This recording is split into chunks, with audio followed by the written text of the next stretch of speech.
Alright, I think everything is ready. It looks ready at least. Actually, I can make that a little bit bigger.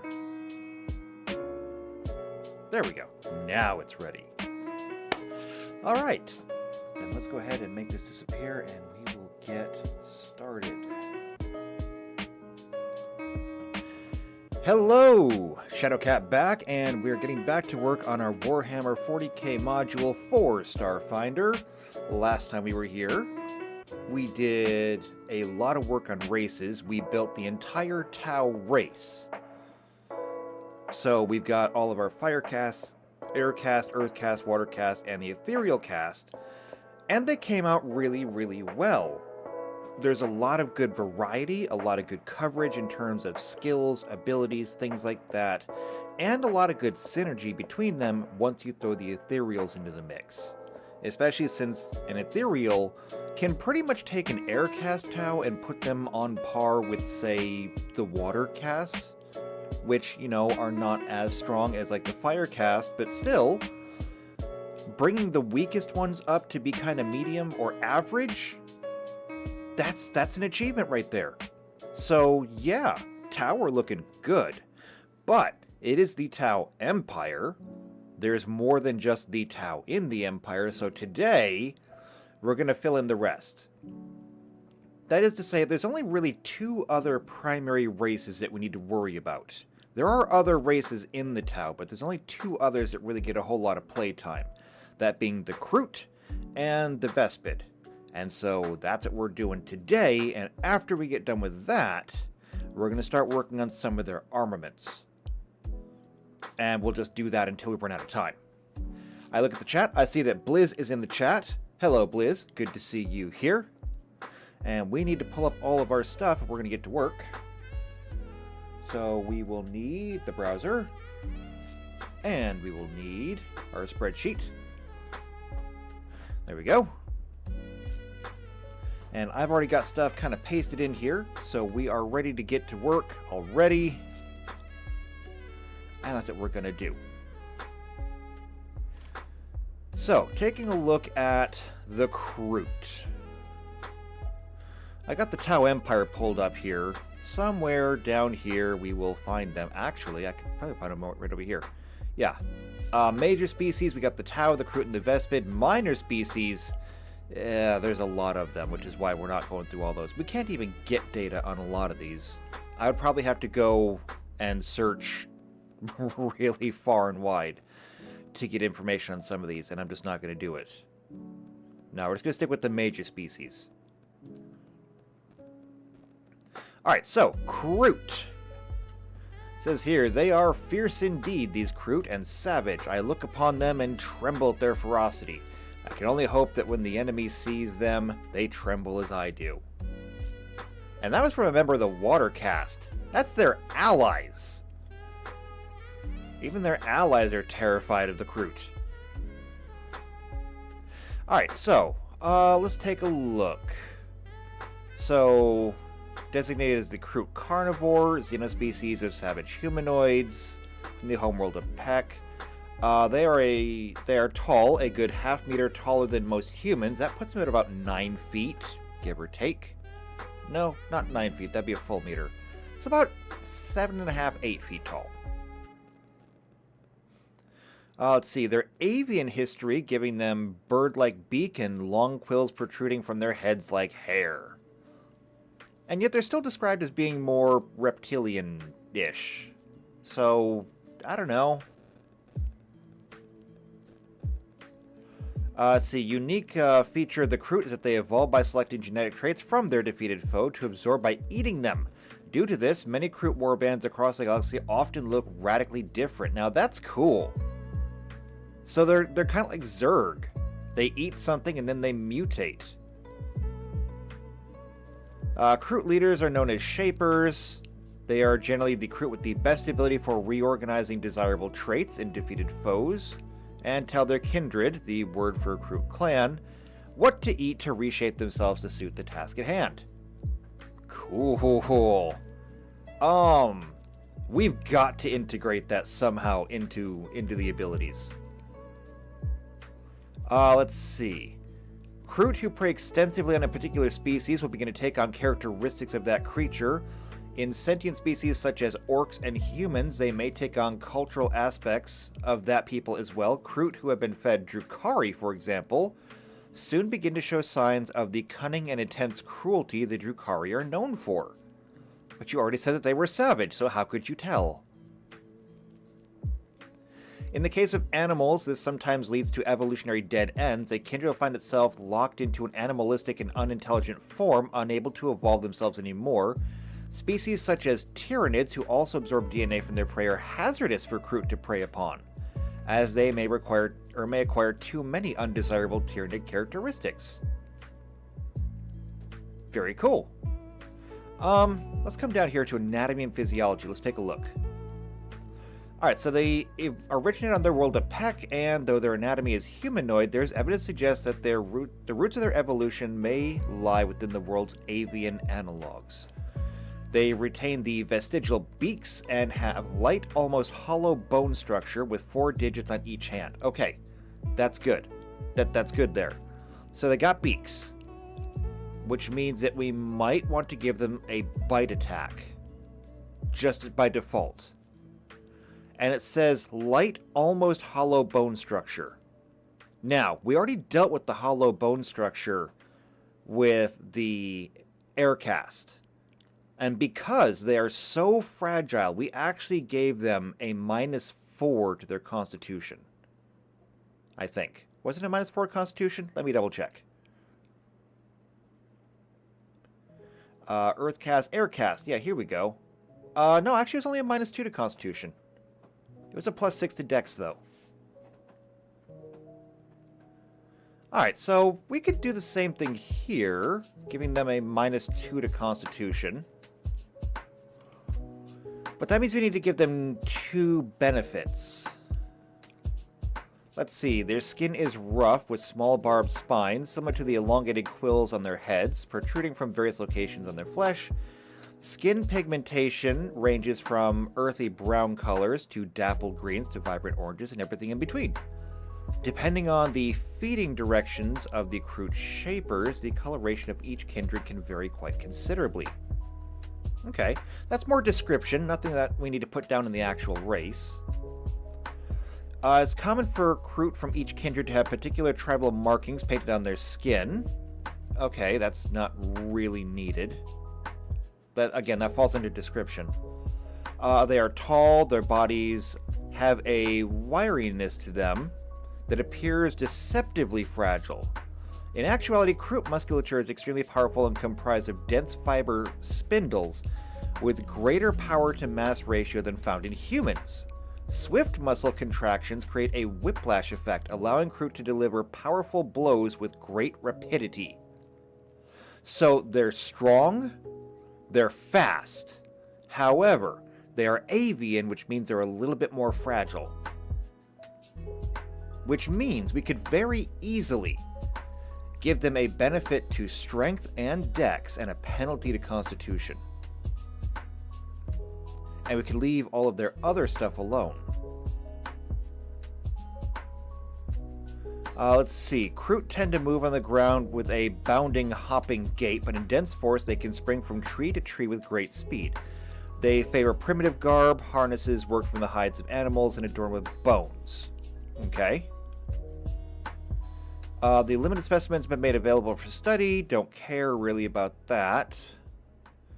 It appears the larger frontal hemisphere controls the functions of logic, reasoning, and memory, while in the rear, the less developed hemisphere is more tuned to imagination and creativity. Okay, that's fair.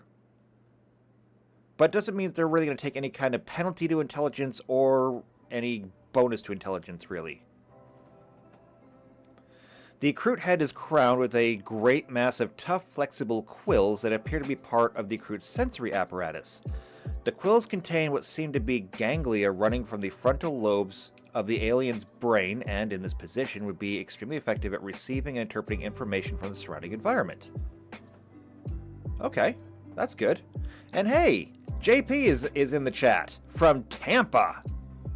I thought you weren't going to be here. I'm glad to have you here, though. Let's see, the olfactory cavity within the Kroot skull is also enlarged, so they smell good. Although I don't think they probably smell good. You get it. Let's see.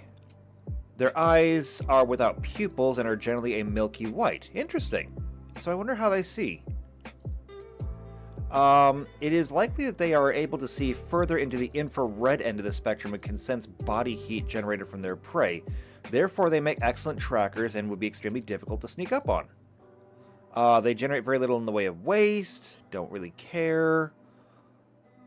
Let's see. I don't think we're going to get a whole lot more out of this. However, I think this is enough for us to really work with. So it says that they have really, really highly toned, really high toned muscles, but slightly more fragile bones. And so here's what I think we're going to do. Oh, and JP says, just popped in for a bit, leaving it around 11:15. And since you're in Tampa, Florida, that'll be in about an hour to get on the cruise ship. Well, I hope you enjoy it. I've never been on a cruise ship myself. Not sure how I would feel about being trapped on a ship like that. I'm not generally claustrophobic, but at the same time, if I know there's no way out, I get a little, And if you're on a boat, there's no way out. So, yeah, I'm not sure how I would handle that one. Okay. So, let's get to work on this. Subtype. They're Kroot. I don't know if they really have a subtype. But we could look into that. Because, technically speaking, each one of these kindreds would technically be a little bit different. Ooh, actually. Now that I think about it.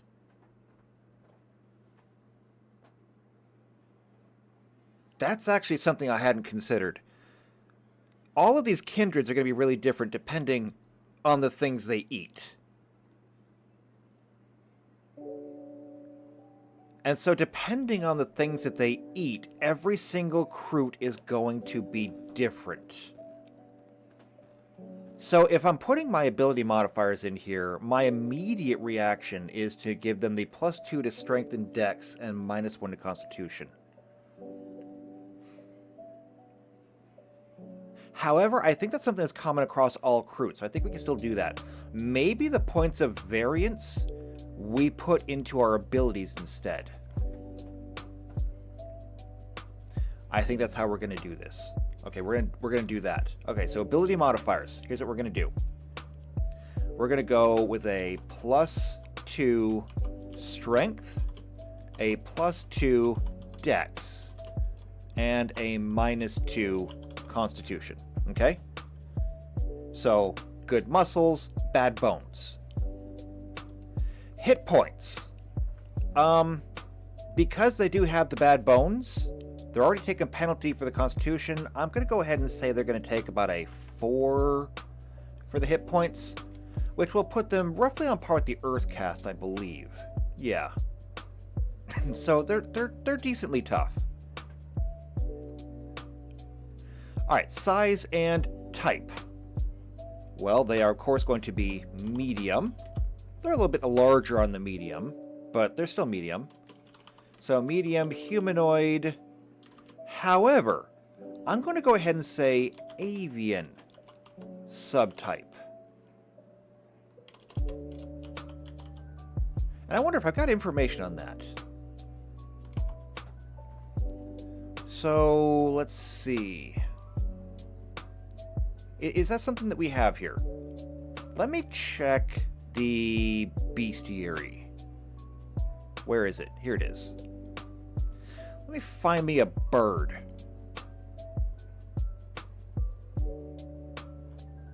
Can I find me a bird? Creature types. Here we go. Aberration, animal. Okay. Maybe.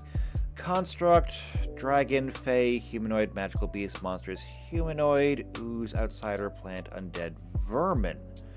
Alright, let's go with animal. Here we go. This is showing me just all the animals. Okay. So if we look at something like an avian, this is a magical beast. Why is it under the animals? See? Animals. No, you can't see, actually. It's too far up. But anyway, it says creatures by type, animals, magical beast.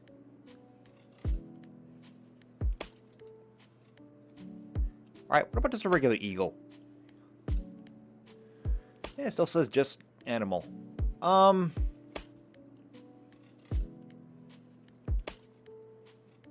don't think we're going to get any kind of, like...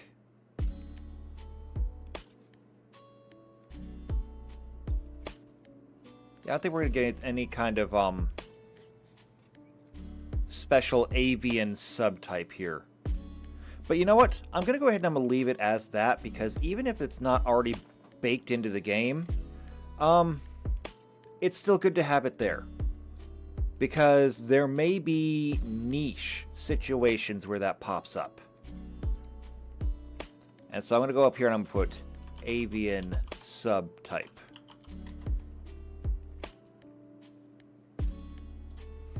Alright. So we've got our modifiers, we've got our hit points, we've got our size and type. Now we need abilities. So the first ability that we have to go into has got to be that evolutionary thing. And there's one of two ways to handle this, I think. Number one,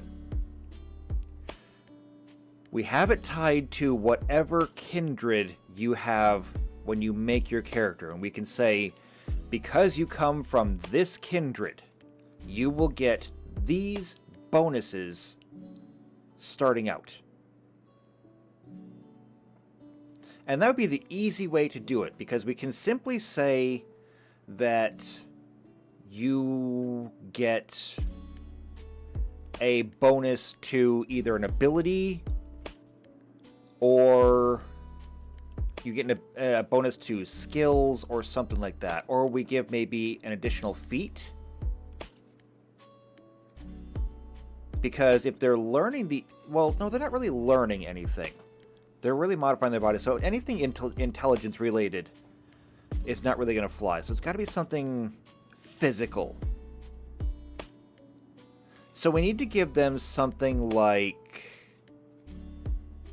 maybe a choice between more move speed, more climb speed, swim speed, something physical, something tangible like that. Ah, and Malachi's in the chat. Hello, Malachi. Good to see you there. So that's the first way that we could do this. The other way we could do this would be to actually integrate the Kroot's ability to evolve themselves into the game, which I like, but it would be much more complicated. For example, I could write up a simple table, and every time a Kroot was to eat something, then it could potentially roll on the table to gain something from that creature. So, for example, a really simple way to do this would be to say, I don't know. Oh, and Malachi says, notice that Tux didn't meet me for the battle this morning, therefore I win. I mean, those are the rules. If one party does not attend the duel, then they have forfeited. And Tux says, oh yeah, don't say hi to me, just because you have no way of knowing I've been here. I see how it is. Well, I mean, it is fair. That is how it is. However, if you don't tell me you're here, I don't know you're here. So hi, Tux. Good to see you.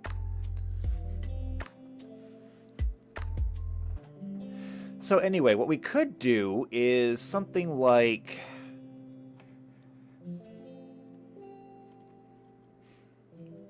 something like this. We could go with a temporary ability score. We could go with a temporary skill.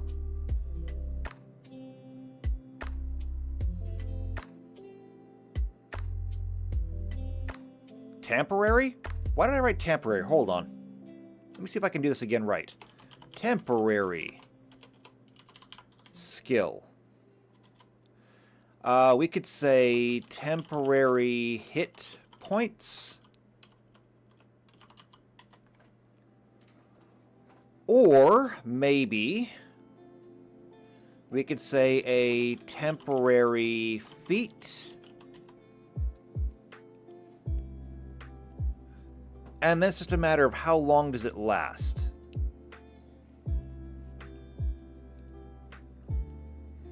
Because, you know, technically speaking, none of these things should be temporary, but if I don't make them temporary, then the Kroot could easily become one of the most broken characters in there. Because imagine if by eating something you could just gain ability score points.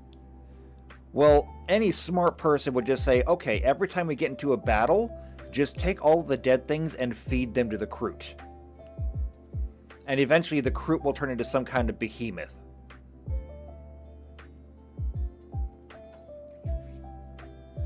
But, I mean, this could also work in our favor. For example, with the Kroot. What if we actually didn't give them a bonus? What if we actually did adopt the ability score? So let's say that we've got... Oh...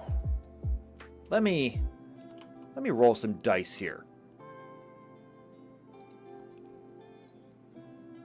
Let me pull up Roll20.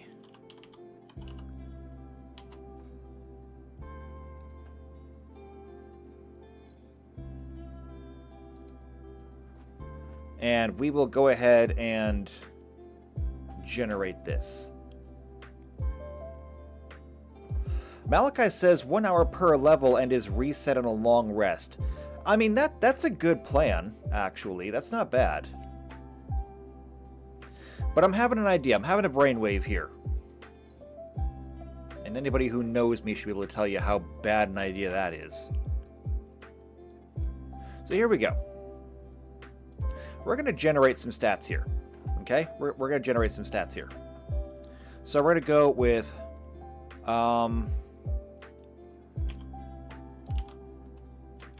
1d9 minus 1. Okay. So copy. And we're going to paste this 5 times to generate for us some stats. Well, no, I think I have something here. Wait, 0 successes? What did I type? I don't know. So we've got 3, 4... Oh, wait, no, that was equals 1. Hold on, I did that wrong. 1d9 minus 1.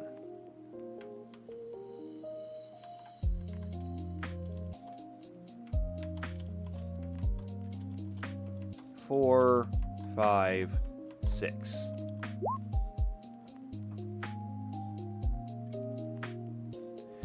There we go. That's what I wanted to see. All right, so for our Kroot, we're going to have 18, 16, 15. So 18, 16, 15, not 156. 16, 16, 10. All right, so that's our stats for our Kroot. Which, honestly, are pretty good stats for a Kroot, to be honest. But now, we need a corpse. Okay, now we need a corpse. So what we're going to do is we're going to do this again.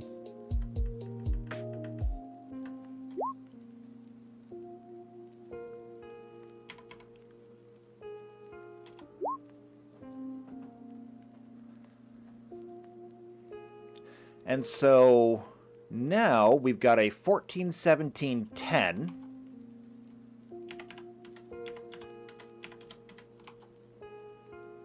(16, 15, 17). Alright, so here's our Kroot and our corpse.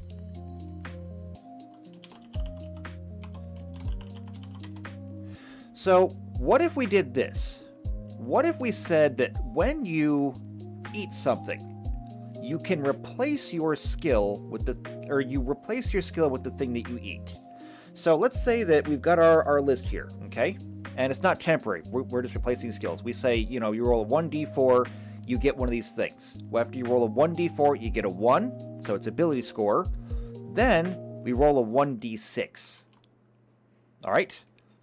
So because you ate this thing, and you're getting one of its ability scores, we say, roll 1d6.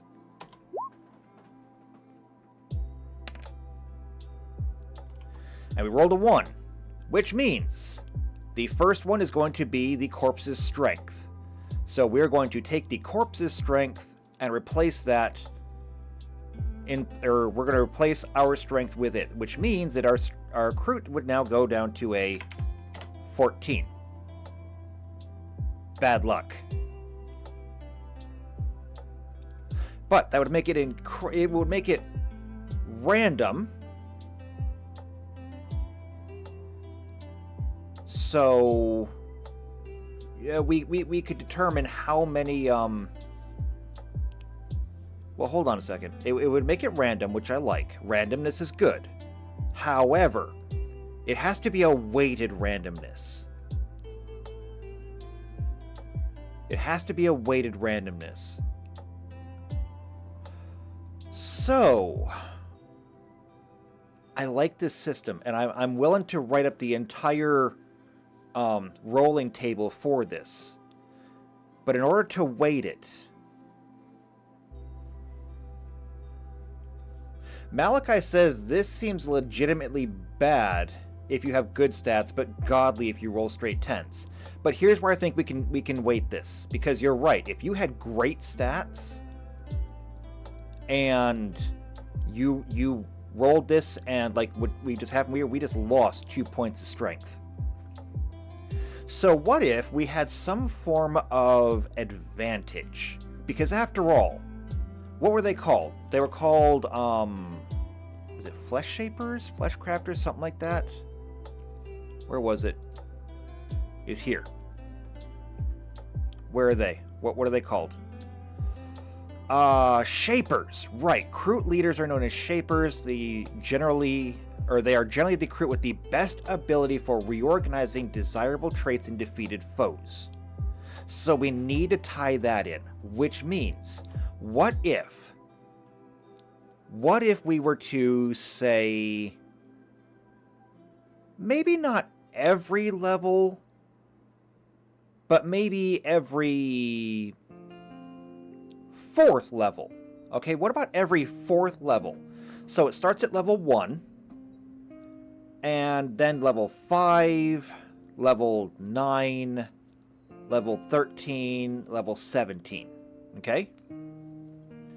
That'll give you a total of 5. Every 4th level, you get 1 more dice. Or 1 more die to roll, which means that in this case, our Kroot gained the 14 from the corpse. But what if we were a level 5 Kroot? Okay, what if we were a level 5 Kroot? Okay, and instead of only having the 1 choice, where we've got that 1, what if we had an extra die?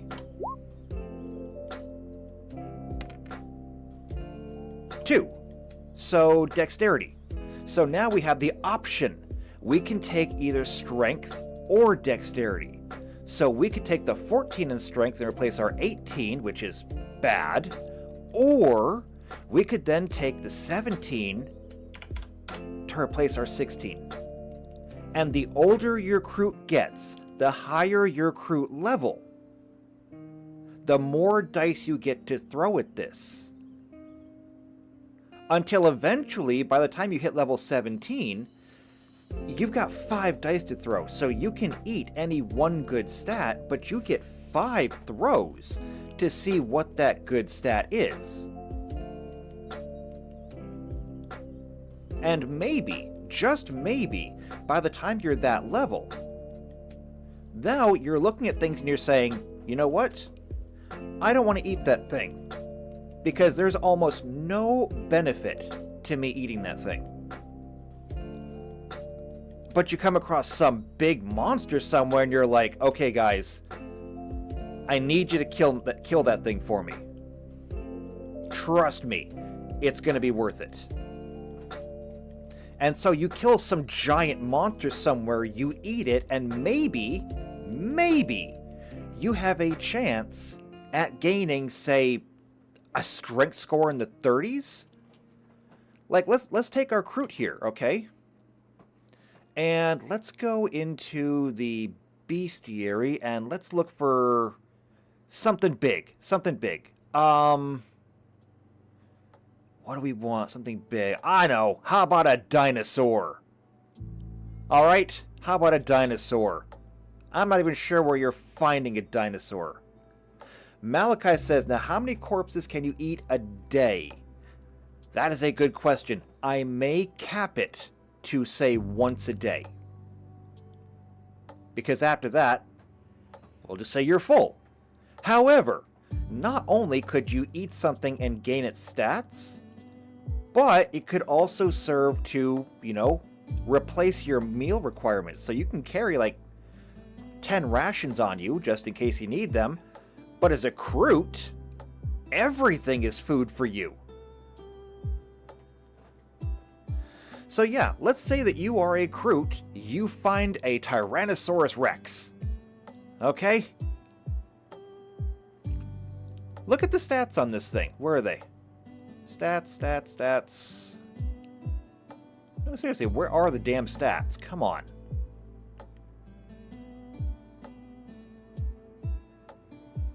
It just gave me the bonus. It doesn't actually tell me what the stats are.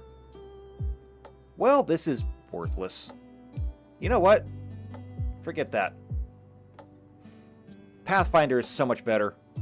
Where's the bestiary here? There's dinosaurs in here.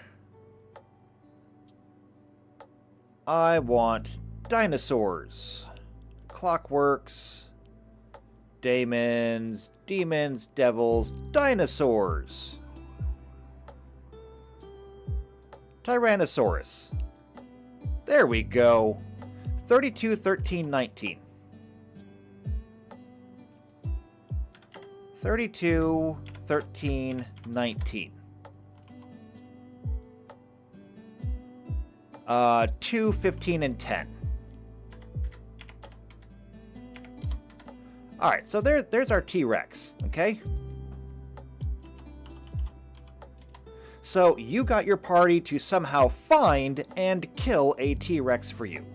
You are already a level 17 Kroot, so you have 5 dice to throw.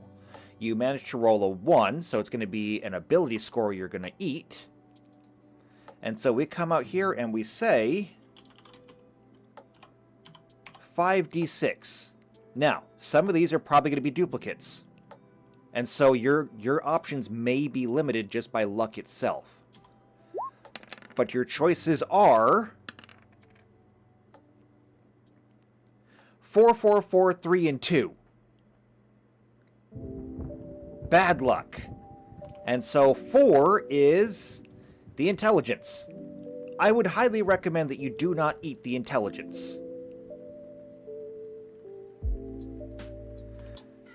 3 is going to be Constitution. And so, we got a 19 here compared to our 15. Or Dexterity, a 13 to our 17. Well, we already ate the 17 from this corpse. So now we're going to eat the 19 from the T-Rex, taking us from a 15 to a 19. And in this way, we can have Kroot that grow. Now, is it more complicated? Yes, it is more complicated.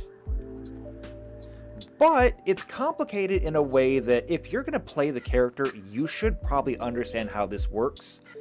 I'll be honest, I don't have a whole lot of sympathy with people who say, my character's too complicated. It's your character. Know how it works. And there's 1,000,001 sirens going down my road right now.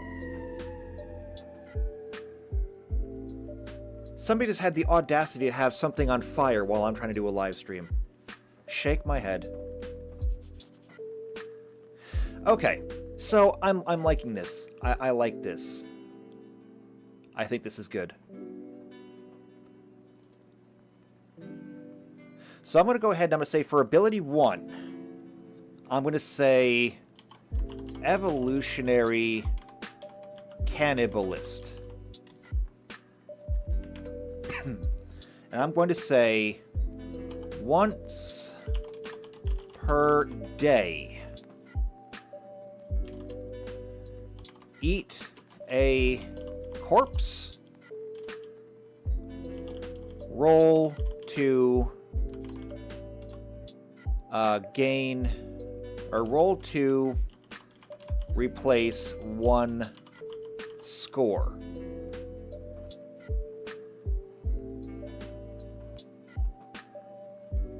And Malachi says, I know Kroot aren't supposed to be good, yet this still feels underwhelming for the complexity with bad luck chances and limited noms. And that is true. I mean, I can't really argue with that one. At the same time, though, it does actually kind of fall in line with how the Kroot work. And when we were reading up on the Kroot, it even said so. Where did it say? Here we go. Yeah, so it says, Kroot who prey extensively on a particular species will begin to take on the characteristics of that creature. In sentient species such as orcs and humans, they may take on the cultural aspects of that people as well. Kroot who have fed on Drukhari, for example, soon begin to show signs of the cunning and the intense cruelty the Drukhari are known for. In the case of animals, this sometimes leads to evolutionary dead ends. A kindred will find itself locked into an animalistic and unintelligent form, unable to evolve themselves anymore. Species such as the Tyranids, who also absorb the DNA of their prey, are hazardous for Kroot to prey upon as they may acquire too many undesirable Tyranid characteristics. And so, it could be bad luck, and that is a roll of the dice that you would take with your Kroot. At the same time, though, it would necessarily be a roll of the dice that you're choosing to take. And Malachi is saying, oh, I'm not saying this is a bad implementation, just a hard conversion. And that may be true, and maybe it needs to be tweaked a little bit. But I do think that a clever player, a careful player, would be able to manage this. I mean, for example, if you're fighting, like, say, a boss character of some kind. Like, I've put you into this campaign where you're storming into an orc clan ground, okay? And your objective is to kill the leader of the war. And you do that, you slaughter your way through the orcs, you get to the end, and you are the Kroot player, and you say, you know what? This orc is extremely strong. It is extremely agile. It's extremely tough. It's not very smart, though. It's not charismatic, and its wisdom is only about average, given what we've seen. If I eat it, and I get the ability scores, then perhaps I have like a 50-50 chance of getting a really good score out of this. Is a 50-50 chance something that I am willing to take a chance on? Am I willing to flip a coin on this one? And if you are willing to flip a coin, then great. And if you're not willing to flip a coin, you don't have to eat it. Then there's other things that we need to look at, because it does say, they'll begin to take on things like cultural aspects. Cultural aspects would be, by default, an intellectual pursuit, meaning that not only could we get things like ability scores or skills, or, be able to, say, maybe raise our hit points.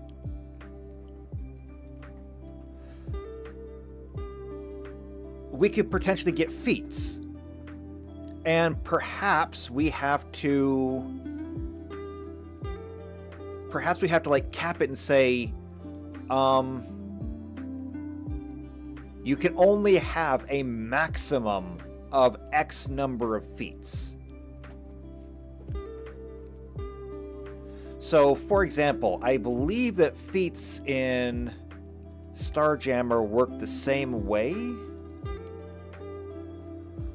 Let's see, prerequisites. Here we go.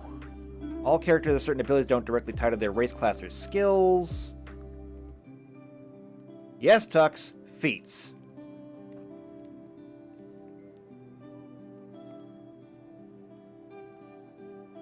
Now, where does it tell me how many feats do we get? Probably not here. Maybe it's here under character creation.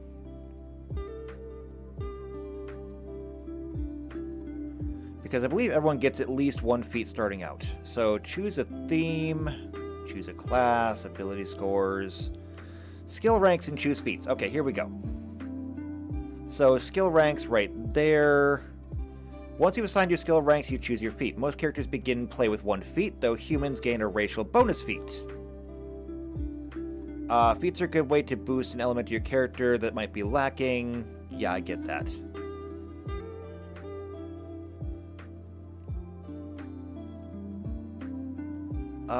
It does not actually tell me here how often you get feats.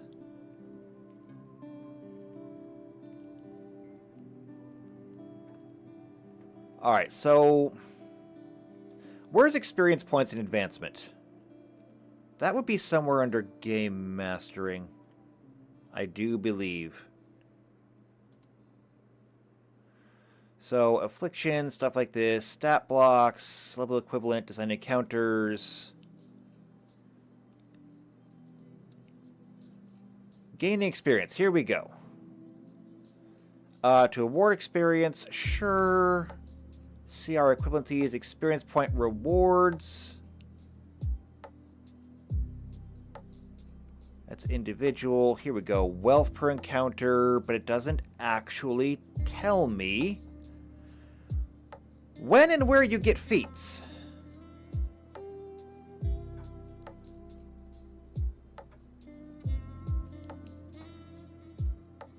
I mean, this is one of those things that should be very basic. And if I'm not going to get one here, I'm going to have to go by Pathfinder rules and just say that you get a feat every other level.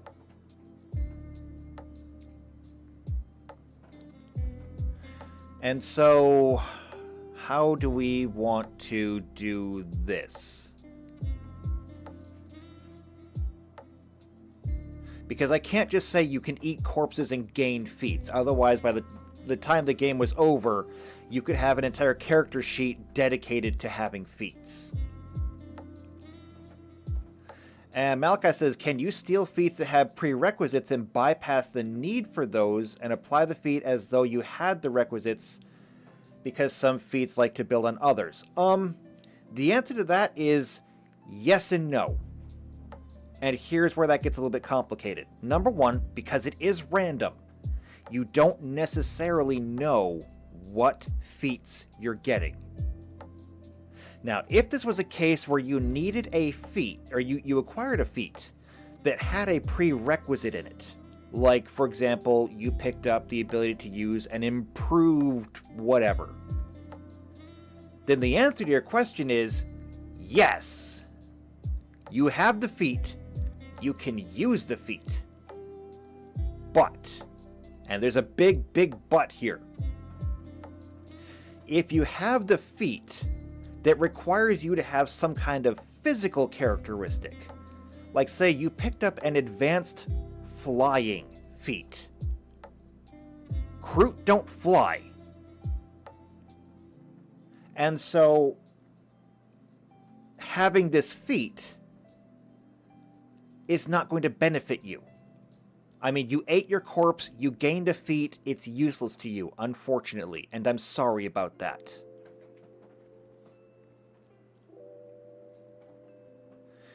And Unicorn's in the chat and says, technically speaking, if you only eat something hidden behind the heart of corpses, you gain 2 feet per corpse. I mean, that's true, but I'm not willing to give that many. You only get 1 feat. I suppose a fair way to do this would be to simply replace a feat that you already have. That way we don't really have to put in a maximum number of feats. So if you're at level 1 and you only have 1 feat, and you eat a corpse to replace that, then congratulations, you have replaced your only feat. Which honestly sounds like it kind of sucks, but this is the roll of the die. It's the risk that you take if you're going to use this ability. However, later on in the game, when you have many feats, if you ate a corpse and it said replace a feat, you have options now. And so you could pick maybe one that you're not getting a full benefit out of, or wait until you get, say, or maybe you get lucky and you are able to replace a feat you currently have with an improved version of that feat. And the more feats you have, the more likely you are of getting that improved feat. And this isn't going to be necessarily random either, because when we look at NPCs, now we're looking at a dinosaur here, but can I get just a list of NPCs? Because you're not likely to find a lot of these. Humanoids. Here we go. Hey, there's a Bigfoot. Does anybody want to eat Bigfoot? We can eat Bigfoot now. Here we go. What is this? What's this Ilalai thing? So, neutral, good, medium, humanoid. Apparently they're telepaths. So, they can assail the minds of lesser creatures with waves of psychic energy to temporarily restrict consciousness, control their bodies as standard action. Yes, yes, yes. So, these guys are pretty cool.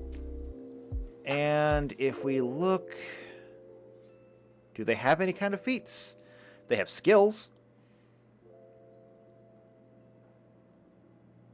And so you could potentially eat their skills.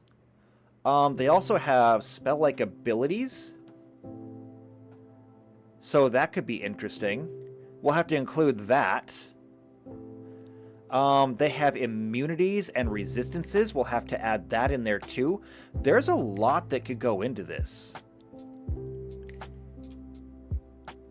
Yeah, there's a lot here. We should be writing this down. I should be writing this down.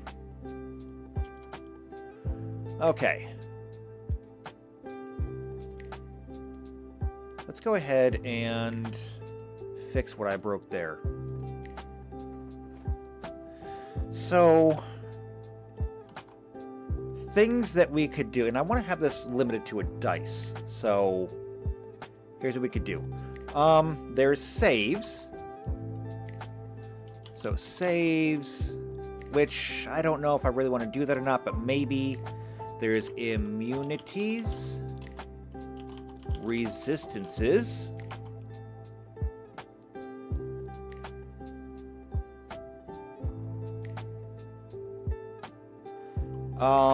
speed. Sure, we could do that. And Malachi says, I know we literally talked about Kroot bricking themselves into an animal that can't evolve anymore, but gameplay-wise, this isn't a race I'd play because of that chance. And you know what? That is fair, okay? Not every race is for everybody. But for people that want more of a randomized class or race to play, people who like the more random, chaotic, chance-based outcomes, this might be the perfect race for them. And so it's good to have the option there. Okay, we have offensive abilities. And then presumably defensive abilities.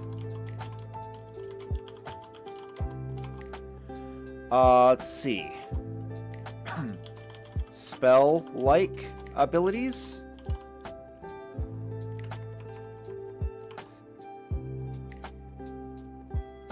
And then we've got our statistics. So, we'll have ability scores.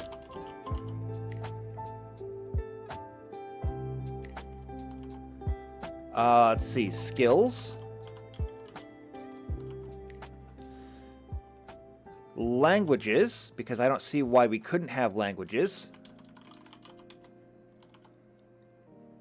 And, okay, gear is not something they're going to get.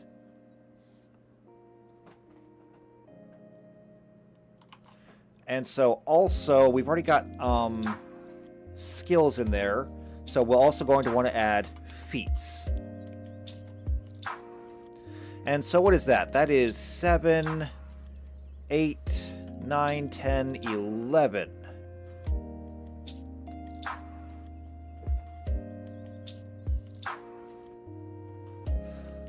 Tuck says, I'd probably play this and end up with the strength of a rabbit and the intelligence of a T-Rex.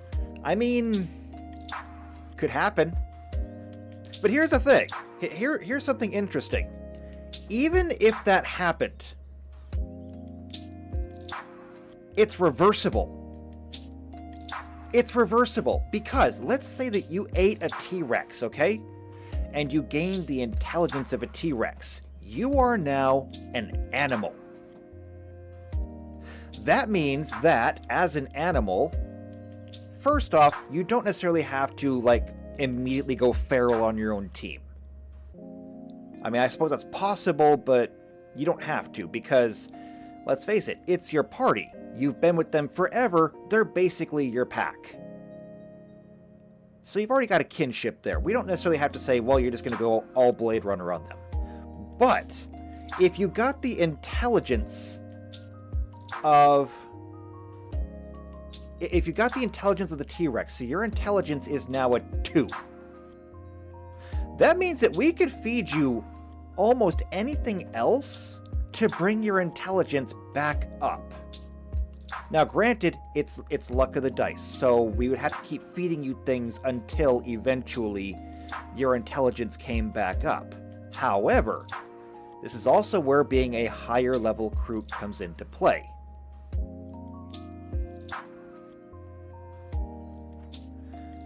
Because the more dice you can throw, the better the odds of you getting the things you want. Now, the more I add to this list, the more I dilute that ability. Because if we go with, or if you roll saves, okay, maybe your save goes up a little bit. That's okay. And maybe the next time you do it, then you get speed. Well, guess what? The base speed for most everything is 30. It's 30 feet. So if you rolled speed, you're probably not gaining anything. Any offensive abilities, if they exist, they might not exist. Any defensive abilities that might not exist. So you might roll on this and not get anything at all. Languages, you might pick up a language you already know. There is a lot of randomness to it, but that is also part of the thrill. And if you are a high-level Kroot and you get to throw 4d6s at it, or 4, whatever dice at it, and we could even extend that. So we could say, we got saves, immunities, resistances, speed, offense. What could we add to this? Because I want to have 12. Okay, I want to have 12. Oh, I want to have 12. What else can I add?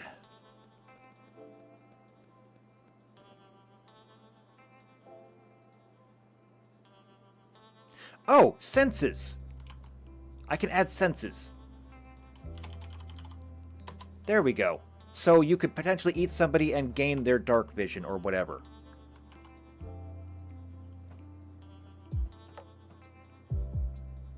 So we got 12 things here.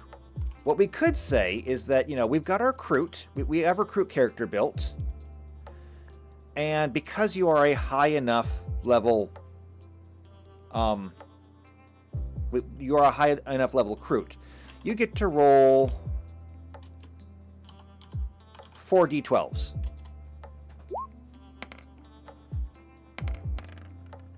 And go away. You already know that I'm logged in. Alright, so you rolled 4 d12s. That's a 1, 2, 3, and 7.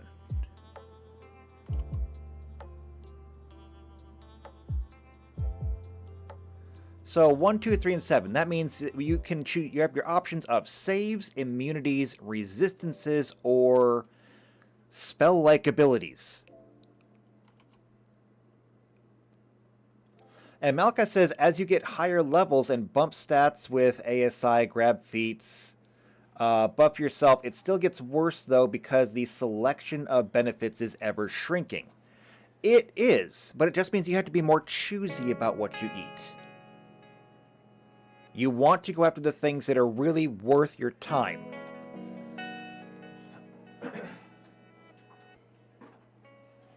I mean, if you're going up against a squad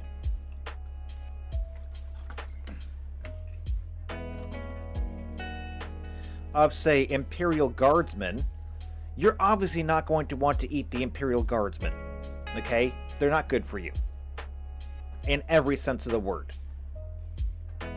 But if you did happen to come across, say, I don't know, an Eldar, especially a high-ranking Eldar, yeah, that might be worth your time. It is still, you know, it's still a gamble, but that's why when you're a high-level Kroot,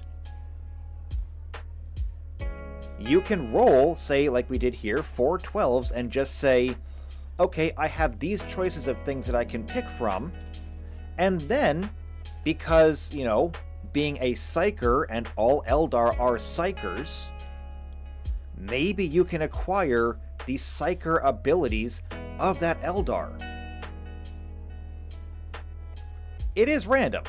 I'm not going to lie to you. There is always a chance things can go poorly for you, but this is tabletop gaming. The reason why we use dice is because there is a chance that everything can go wrong. And that's the beautiful part of it. Yes, everything can go wrong. It can go catastrophically wrong. It can also go right. It can go gloriously right. It can also go catastrophically right. Or gloriously bad. That's where the fun comes in. But like I said, it's not for you. You said it's not for you. And that's fine. It just means that, you know, you might be on a team with a Kroot. And you just have to kind of work with that. So we'll have to go through and well, I'm going to go through and build this out. I'm not going to try and do all of this on here right now.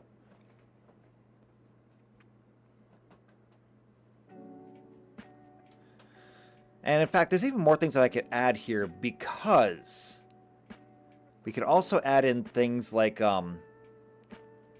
racial abilities. Or not racial abilities, but well, what's the word that I want here?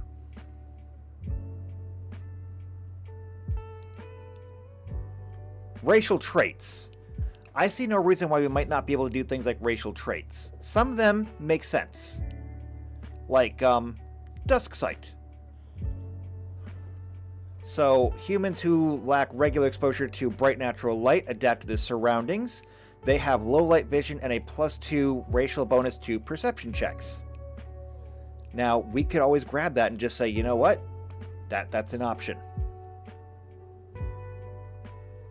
Oh, Tux says, I warn you, I have no attachment to my characters. I played too much Diablo 3 hardcore back in the day. You would not be the first person I've had like that. That's actually also why I instituted the death penalty when characters die. So just as a quick little aside, when I run my games, I play with what I call the death penalty. If your character dies, you will be punished for it. Now, here's the punishment. If by default your character dies, okay? If your character gets revived by, say, resurrection, where is it? I'm going to go back to here. And I'm going to say, where's magic? Magic. Feats, here we go, magic. Spell descriptions, arcane spells, here we go. Well, no, I want... Okay, I need the actual spell book. Here we go. Spells by class. Wait, that's third party. Don't want third party. Here we go, spells. And I want R for resurrection.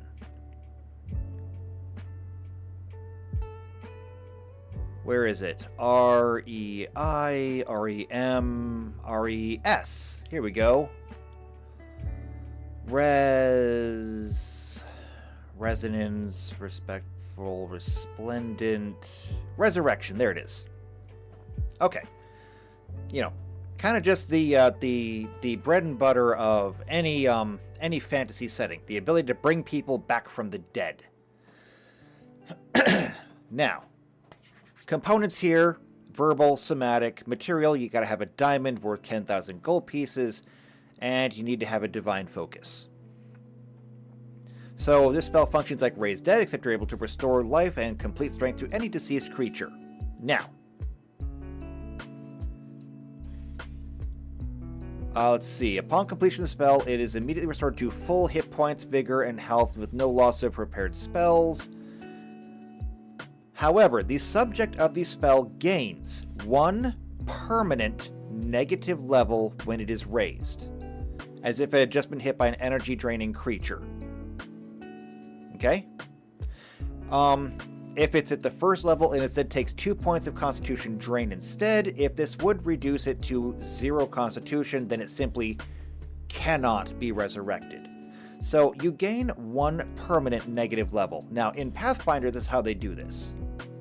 Energy drain, negative levels. For each negative level the creature has, it is a cumulative -1 penalty on all ability checks, attack rolls, combat maneuver checks, combat maneuver defense, saving throws, skill checks. In addition, it reduces its current and total hit points by 5 points for each negative level it possesses. Okay? So this is the penalty that you take if your character is resurrected. Now, if your character dies, and I mean characters do die, this happens, I of course do not want you to leave the game. I want you to stay in the game. So what I'm going to have you do is I'm going to have you make a new character. Now when I do this, I take the party's average level. So if we've got 4 players and everybody is level 5, okay? Your character died. So I take the 3 remaining players, okay? The 3 remaining players, of course, everybody's level 5. The party level is now 5. You will take a -1 penalty. You will start off as a fresh level 4.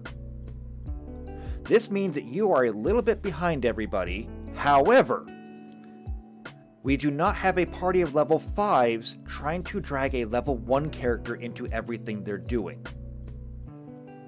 Because that would be way too dangerous, especially once we get into the higher levels. If everybody was level 10 and you brought a level 1 character in there, you would never survive. So if everybody was level 10, you take a 1 penalty on it. Okay? So you would come in as a level 9. This means that you are still being punished for your death, as you should be, But you're not so far behind that you're not going to be able to participate in the game.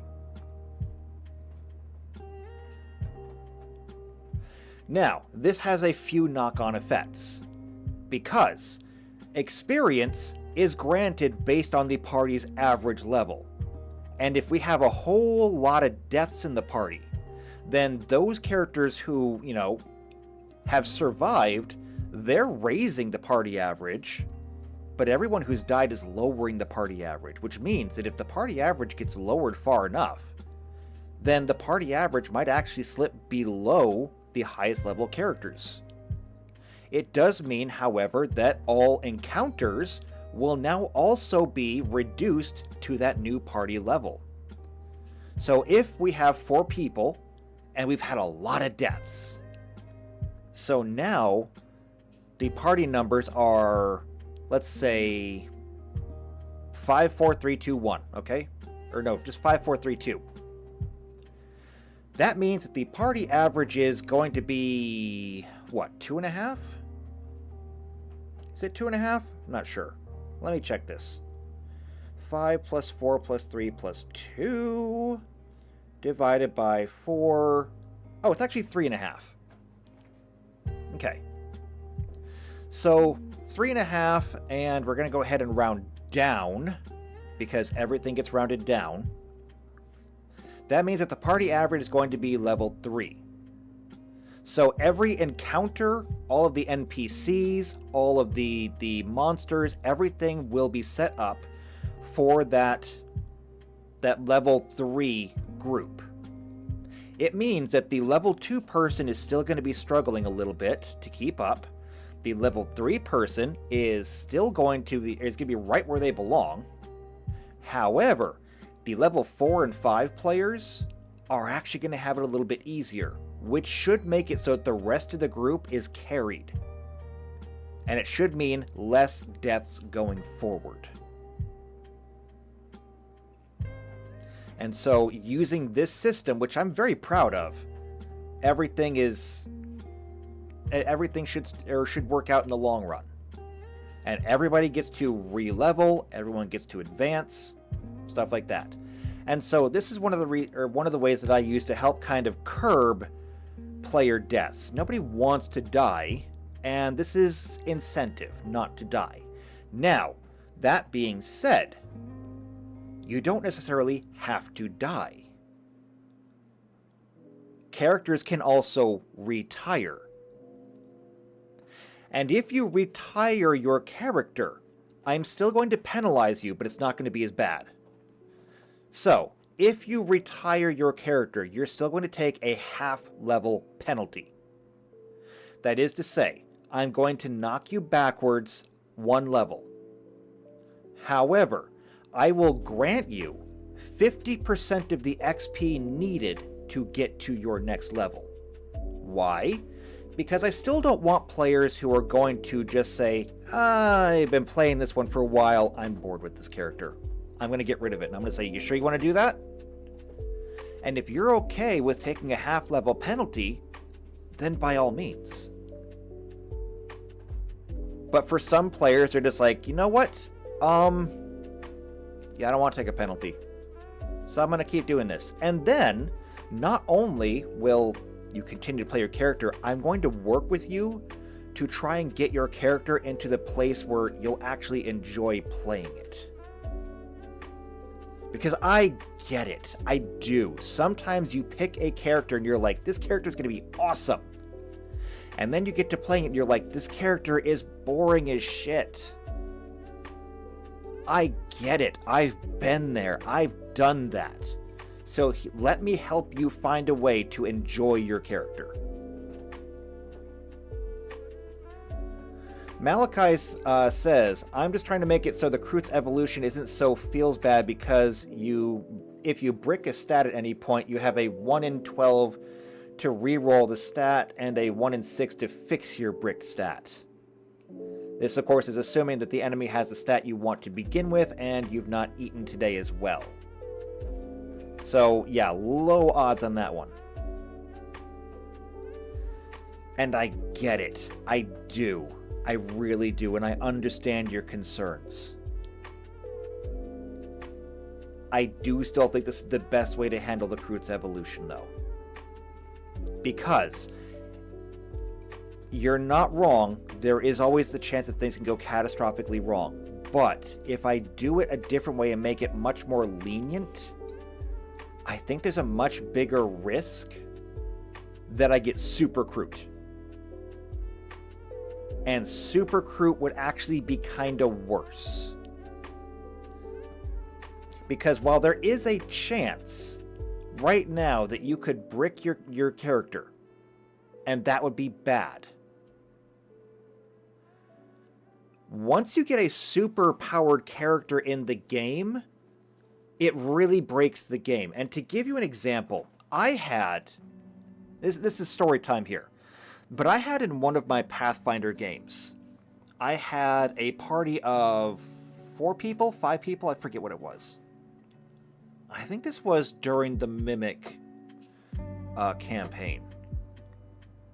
And so I had like an Elven Ranger, and I had a Sorcerer in there somewhere, or was it a Samurai back then? I don't remember. But I had a lot of things. But the one thing that I did have was I had this half-orc monk. Okay. Now, the guy that was playing this monk knew what he was doing, because he took the orc and he made sure that this orc was high in dexterity, high in strength.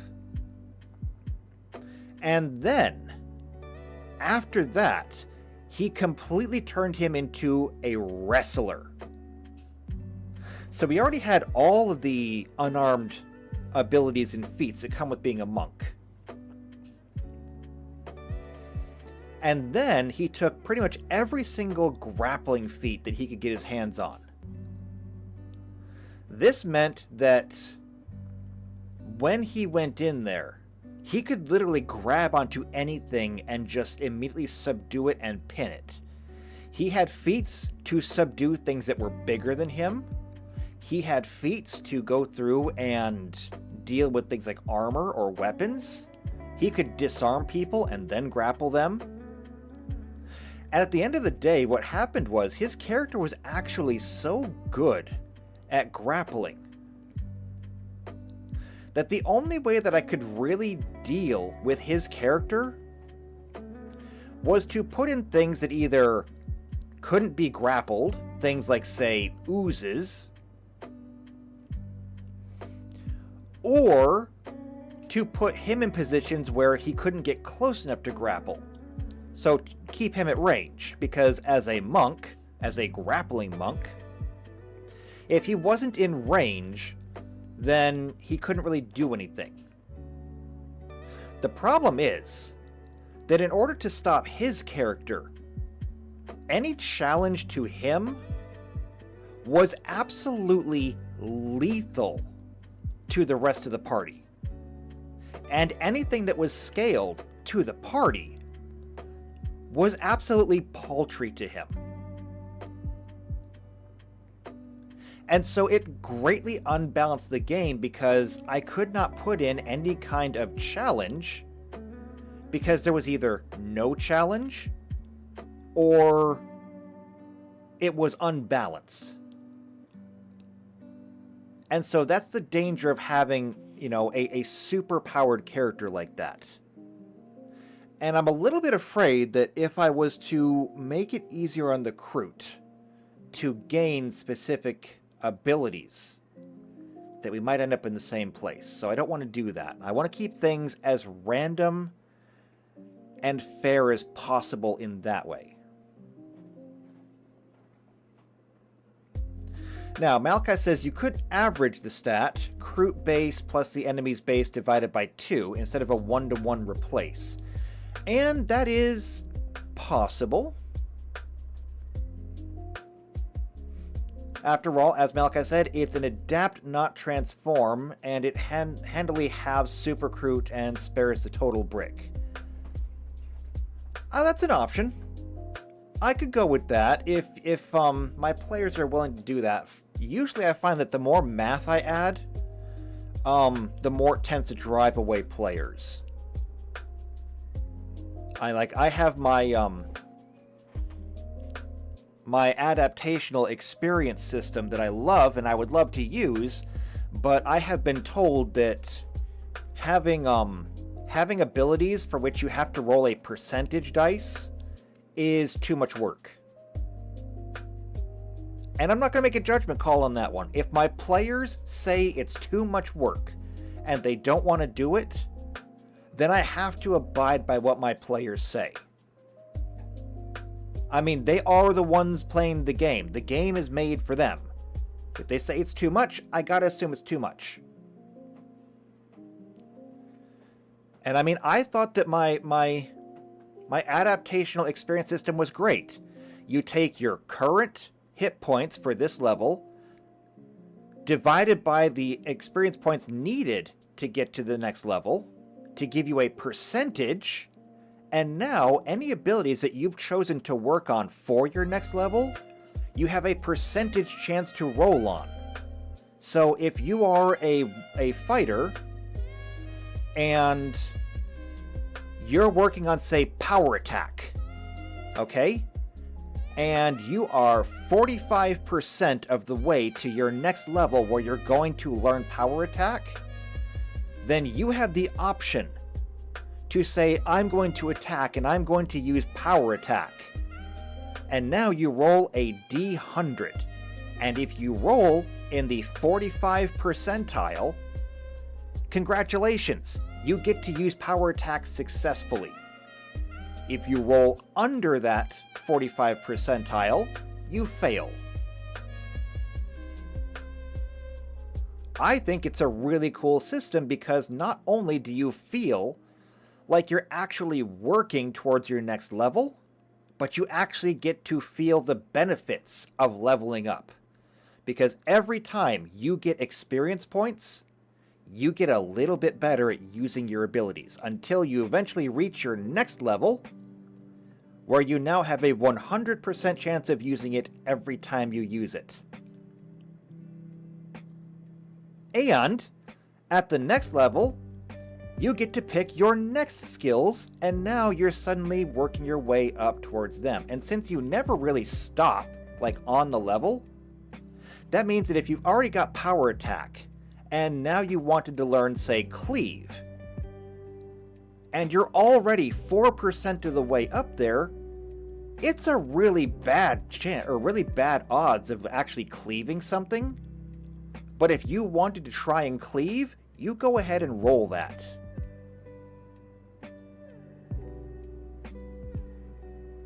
However, this is a little bit more complicated.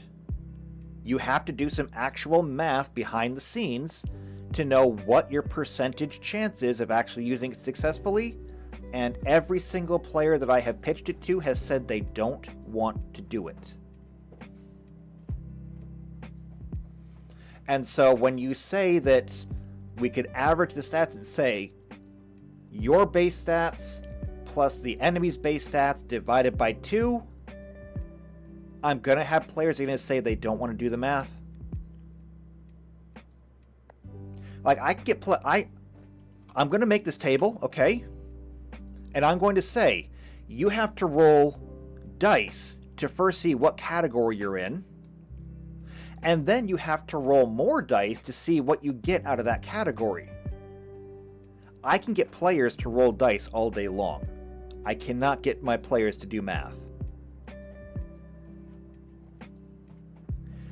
Tuck says, true statement, any math needs to stick to the GM side. And then Malachi says, I disagree as a player. I love math, but I'm not all players, sadly. And see, right there is the perfect dichotomy. That is perfect right there. And so what am I supposed to do? The best that I can do is not make the players who don't want to do the math suffer. Even if that means that I am condemning the players who do want to do the math to playing a slightly more boring game. It's the sacrifice that has to be made.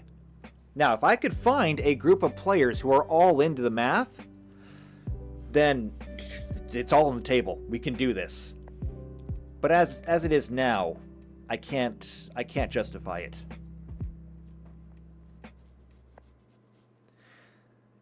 Tux says there are exceptions to this rule, me being one, but in general, finding players who want to crunch is difficult outside of niche groups. This is true.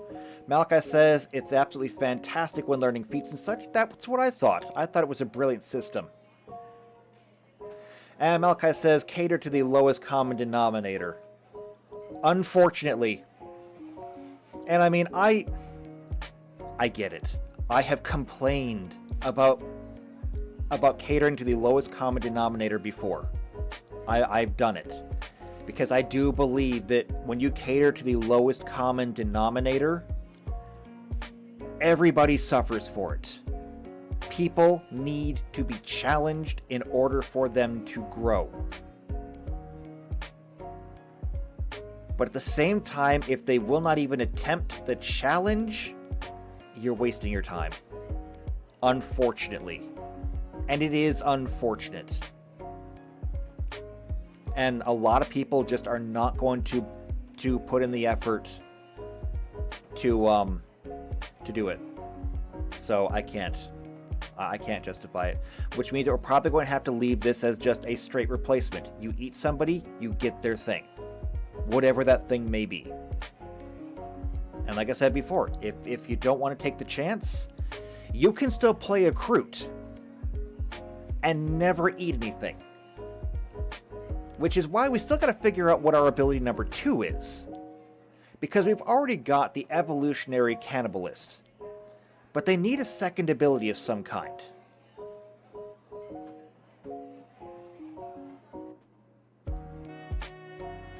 Malachi says, equality is not equity, but running 5 different variants of skills for mathy versus kinda mathy versus meh mathy versus no mathy is impossible. And Tuck says, I could see putting in a crunchy class and then putting a warning label on it. Well, I mean, there you go. Put a great big warning label on Kroot and say, look, if you take Kroot and you use the evolutionary cannibalist, there's a chance you could screw up your character. It's gonna require a certain character. It's like this, okay? I play Guild Wars 2, okay? I love Guild Wars 2. Great game. You know what I was actually thinking? Maybe I should make a guild in Guild Wars 2, and anybody on like the Discord, or anybody who watches my videos at all that wants to join me there, I could make a guild. I never thought about it before, but I could do that. Anyway. All the classes there are ranked 1 to 3 stars, okay? In terms of how complicated they are to play. So like warriors. Warriors are not complicated. They're a 1-star class, okay? Why? Because they're warriors. They're pretty straightforward. They grab a weapon and they bash away at something, or they shoot it, or they cut it, or whatever it is. Okay? So warriors, all they've got to do is run in there and just kill things. Now, does that mean that warriors are stupid? No. There are lots of different builds for warriors, and some of them are a bit more complicated than others, but as a whole, warriors are pretty simple. Now, Rangers are also a 1-star class. Why? Because they're also pretty straightforward. Their abilities are a little bit more complicated than a warrior's abilities. But they also come with a pet. And as a pet, they have somebody to run with, and that makes things a lot easier for them. But once you get past that, at the end of the day, Rangers are pretty straightforward. They shoot things, they bash things, they cut things, and that's about it. Now, on the other end of the spectrum, you have, say, my class. I'm a Mesmer. And I'm actually considered a 2-star quality. However, that may be a little bit low. The reason being that Mesmers are more complicated. Mesmers in Guild Wars 2 operate using all their different abilities, primarily clones. Now, the ability for a Mesmer to just go out there and kill something and generate clones and stuff like that is not terribly difficult. You can run out there and do stuff as a Mesmer, it's fine. However, to get the most out of the class, to fully utilize your clones, and all of the different utility skills that you have, requires a certain amount of investment into the character and a certain amount of research into how you actually play the game. Tuck says he loved G1 Mesmers. Yeah, Guild Wars 2 Mesmers are almost completely different than Guild Wars 1 Mesmers. They really are. They're a whole different beast. And it took me a while, actually, to learn to love the Guild Wars 2 Mesmer. But I did learn to love the Guild Wars 2 Mesmer. I do love my clones. Anyway, then you get to the 3 stars, that being things like the Elementalist and the Engineer. And the reason why they're so complicated, starting with the Elementalist. The Elementalist is your basic magic caster. They throw fireballs, they throw lightning bolts, things like that. The problem is, number 1, every class, except for the Elementalist and Engineer, gets to carry 2 weapon sets. Okay? And they can switch between them. So, you would generally carry a ranged weapon and a melee weapon. You use your ranged weapon while you're at range, and if they close in on you, you pull out your sword and you start whacking away. Elementals and Engineers can't do that. They get 1 weapon, and they're stuck with it while they're in combat. They can equip 2 weapon sets, but they don't have swapping. So once the fight begins, what you've got is what you've got. That's one thing that makes them a little bit more complicated. Number 2, in terms of the Elementalist, you have a grand total of 5 weapon skills, and then you have 5 utility skills. Now, your utility skills are not really going to change that much. However, every time you change your element, fire, water, air, or earth, you get new skills. Which means that while the Elementalist cannot swap its weapons to get a ranged weapon or a melee weapon, they instead have 4 elements, giving them a total of 20 weapon skills to use. And that is 20 weapon skills you need to memorize if you're going to play an Elementalist. That's a lot. And that's on top of being able to build your Elementalist the same way you would do any other class. Then you get into some of the other ones, where if you're playing a Tempest, now not only do you have 20 weapon skills, but you also have additional burst skills on all of your actual elements. That's 4 more that you need to remember, because each one does something different. Once you become a Weaver, now you have dual elements, and so that adds another 6 that you have to memorize. And so it's very complicated. A lot of people were immediately turned off by that in the game. They called it the spreadsheet class for a reason. What we would need to do is we would need to put a similar warning on the Kroot to say, this is not going to be a very beginner-friendly race to play. The mechanics that are going to be involved in playing a Kroot are going to require you to be able to think critically, to think forward, to be able to analyze what it is you're doing. It may come down to maybe you need to partner with another character so that they can actually, and I think Malachi mentioned this somewhere further up in the chat, to be able to analyze what the corpse is and maybe find out what you could possibly gain from it before you roll the dice on that. So maybe in the game, on the ship that you're flying on, maybe you designate like a cargo bay that the crew can just start stacking with bodies. And say, look, everyone will have their quarters, everyone has their own personal space. The Kroot space, however, is going to be filled with bodies. Why? Because you never know what you might be hungry for tomorrow. And so yeah, we just stipulate that this is not going to be a beginner-friendly class. And it'll come with risk. Which means that we can leave all of this as is. Malachi says the Kroot's walk-in meat freezer. Yeah, basically.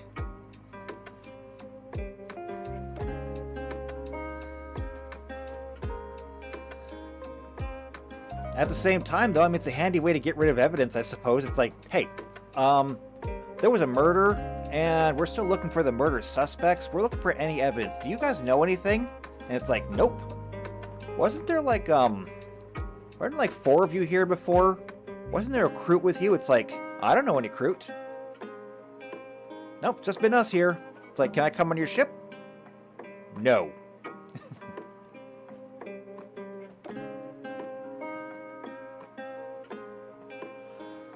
Alright, so, we still need ability 2.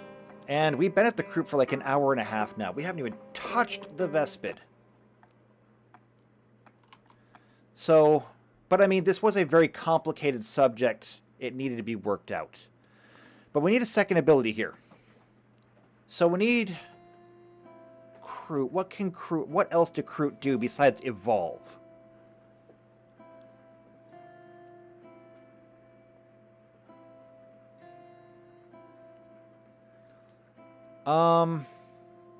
Oh, wait, I have an idea. We don't actually have to make this super complicated.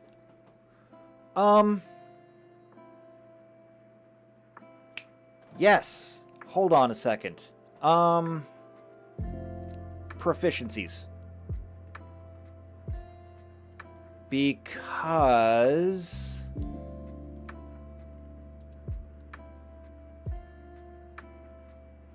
I want to go ahead and look at a soldier. Okay. So, proficiencies. They have armor, light and heavy, plus shields, weapons, basic and advanced melee weapons, small arms, long arms, heavy weapons, sniper weapons, grenades. Okay.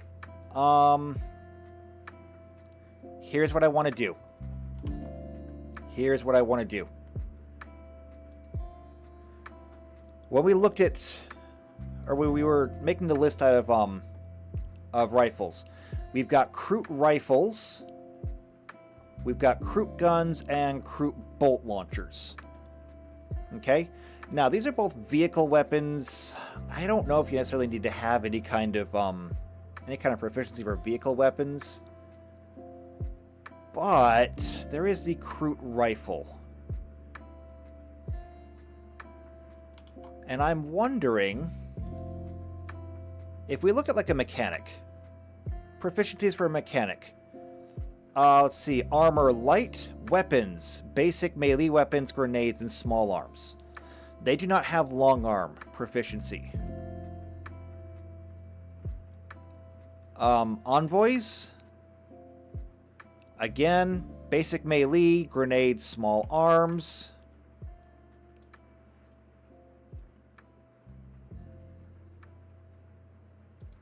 Operatives, so they're basically spies. Melee weapons, small arms, sniper weapons.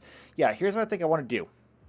This is maybe a little bit of a cop-out, but I'm going to go ahead and say their ability number 2 is going to be Kroot Proficiency.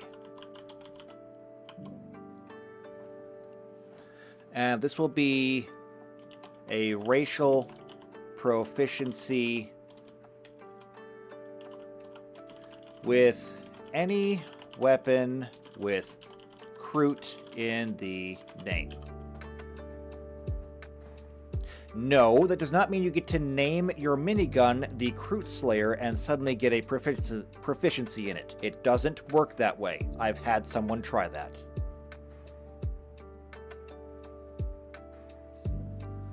But we can do that, and we can call that good for the Kroot, I think. Because, wow. Didn't actually expect to spend this much time on one race. Worth it, though. Worth it, though. I like this system. and I can't wait to actually expand it further. It may require its own spreadsheet, but we'll find out.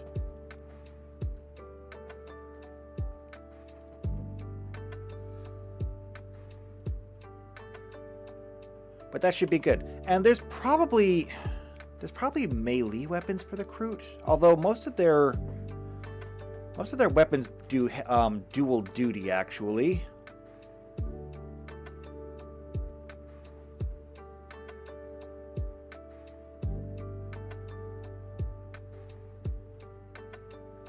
Let's see, Malachi says, what if I modify it with Hello Kroot stickers? Then can I be proficient? The answer to that is no. No, you cannot just put Hello Kroot stickers on the Leman Russ tank and then be proficient in Leman Russ tanks. It doesn't work that way. No. Just no. I'm onto you. Okay? I'll be watching you. I got my eye on you.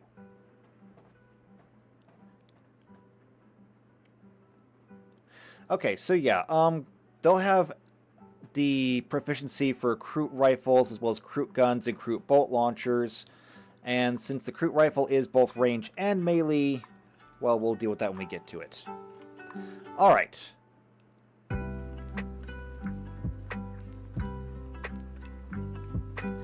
Oh, you said Hello Kitty. Sorry, it was behind the heart. All I could see was the K, so I just assumed it was a Hello Kroot sticker.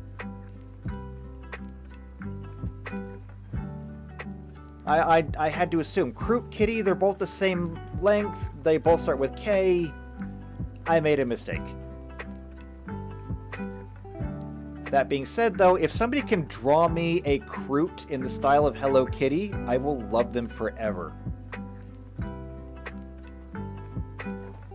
Because we need that now. I not only need that picture, but I need to find out how do I make that like an icon or a sticker in Discord, because I don't know how to do that yet either. But we need to have Hello Kroot in the Discord.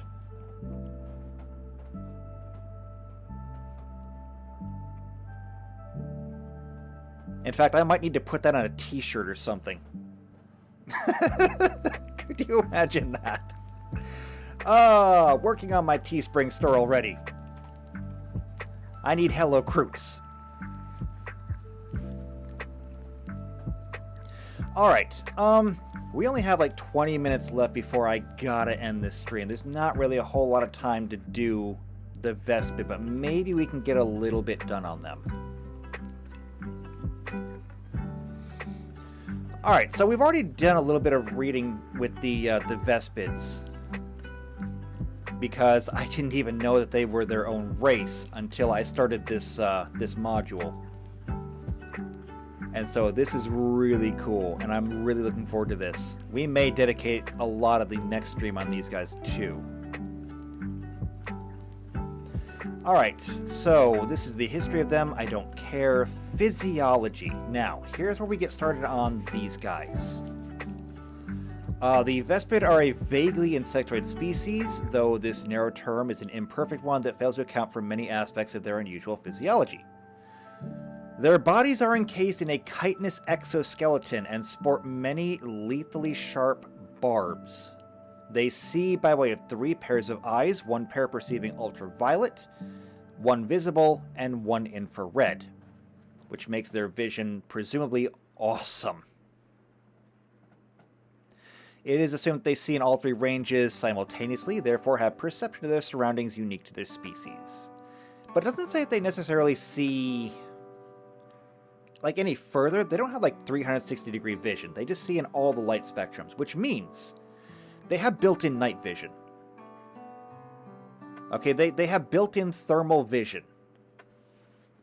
And I do believe that night vision kind of goes into the ultraviolet range, so yeah, they basically have built-in night vision goggles.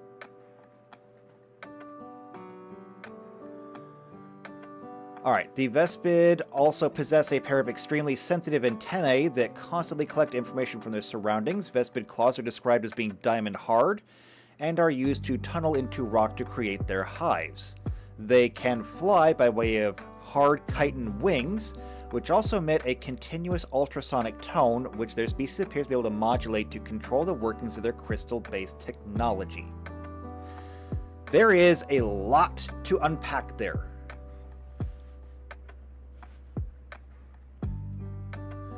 So, first things first, we need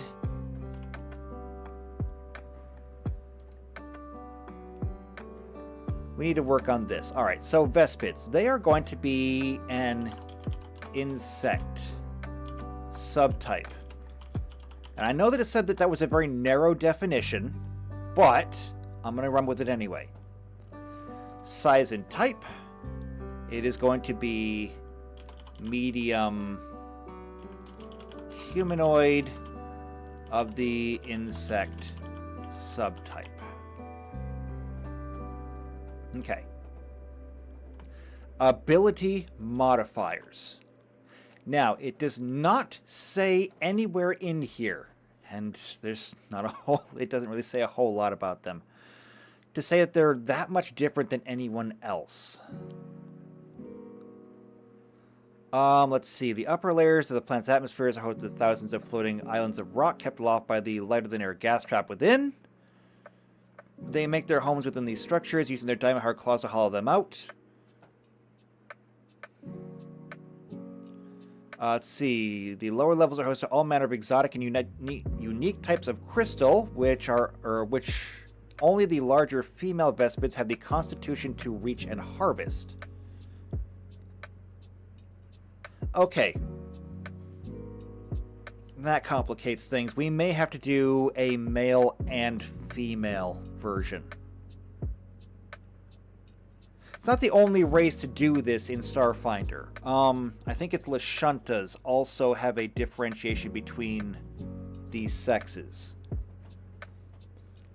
So if the females have the constitution to do this, then perhaps females will get a plus constitution.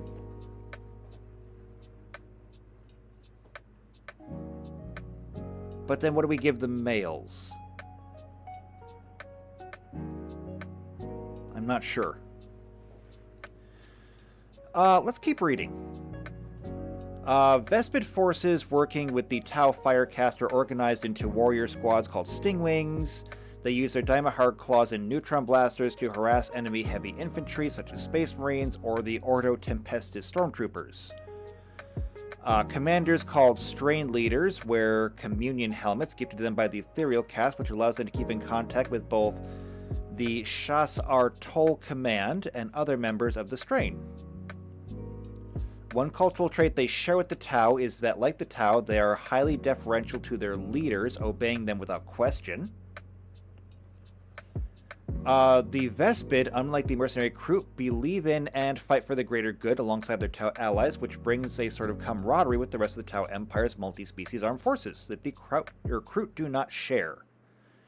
Conversely, there exists an unspecified cultural incompatibility between the Vespid and the Kroot, causing the two species to engage in only limited contact with each other.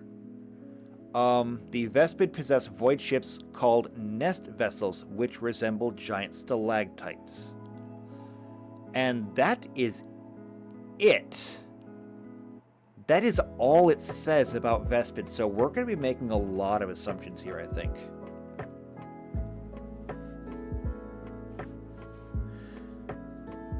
Okay, here's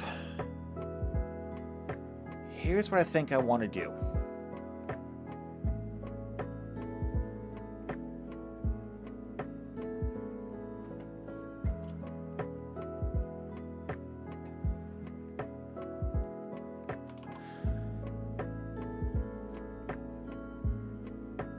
It does say that the females have higher constitution, so I think I have to do that. So what I think I'm going to do is I think I'm going to do this. I think I'm going to say male. And I'm going to go with like the humans on this. So I'm going to say it's going to be a +2 to any one ability female, however, is going to be +2 Constitution, +2 to any one ability, and then -2 to any one ability. So they'll still have the same flexibility either way they go. The females will just get an extra +2 Constitution just because they are bigger. Of course, they will also have to take a penalty to another one just to balance everything out. And so it's up to you which one you want to choose. Either way, they both end up with a +2. Hit points, I'm going to go ahead and say 4, because they are pretty tough. Now, a couple of things that we got to look at here, because these guys are different. Now, when we look at these, we've got our ability adjustments, and then alternate, we've got racial types, we've got feats and everything else like that. The one thing that I don't see here is speed. Probably because speed is handled at the character sheet level.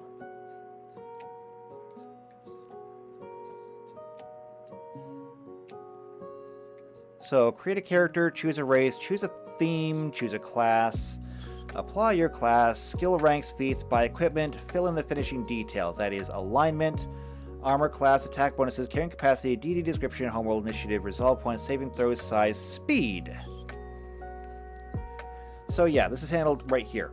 All characters' land speed at the beginning of play is 30 feet. Period. Which means that we're going to have to give them a fly speed as well.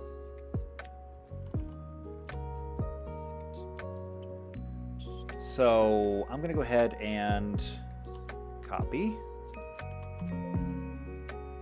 Yes, that's fine. I'm going to go ahead and say they get a fly speed. Well, is that going to be one of the abilities that we give them? That might actually be one of the abilities we give them. Okay. I'm going to say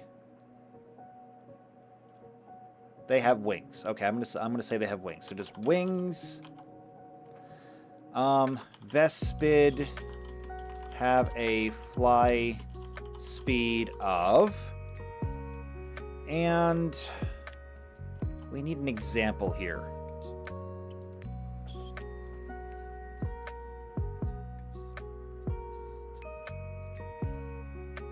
Actually, let's see. Shirans. You guys are insects, right? Do any of you get wings? Alternate racial traits. Cultural assimilation, hive defense, individual obsession, linguistic acculturation. No, none of you get wings. So I can't just steal from you.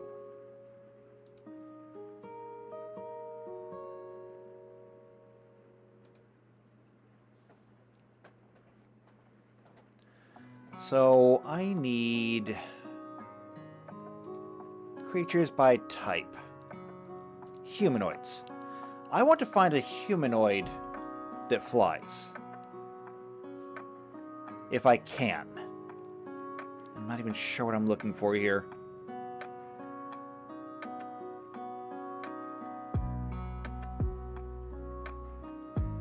Mostly because I don't even recognize most of these by looking at them.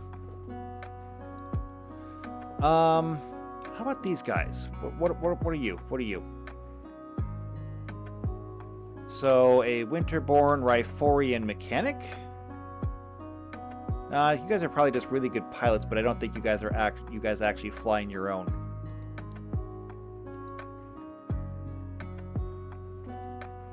I wonder, what if I did this a different way? Let's go to skills. We'll look for fly. Okay. Generally, you need to attempt an acrobatics check while flying only if you attempt a difficult maneuver or are in dangerous wind conditions. Usually these checks are attempted as a part to move while flying. You receive a bonus or penalty to acrobatics checks to fly depending on your maneuverability. A -8 penalty for clumsy, no bonus for average, and a +8 for perfect. The following situations require acrobatics checks and have consequence for failure. The DC for such checks are based on the current wind and air conditions and other factors determined by the GM. You cannot take 20 on an acrobatics check to fly. The reason they say that is, in case you're unfamiliar with these games and you've never used this rule before. 2 rules. Take 10, take 20. They sound similar, they're not the same. Take 10 means that you're going to average your rolls. That means that you're going to just say, I'm going to take 10, I'm going to take a 10 roll on the dice, apply my bonus, do I pass? It's a way to make the game move a little bit faster. Take 20, on the other hand, means that you're going to continue trying something until you get it right. And by default, it assumes that you hit a 1 before you hit a 20. Which means that if there is any failure condition at all in the task that you're taking, you immediately trigger that failure condition before you trigger the success. In the case of flying, a 1 would be crashing, and so you can't take 20 on flying. However, under normal circumstances, you can take 10 on flying all day long.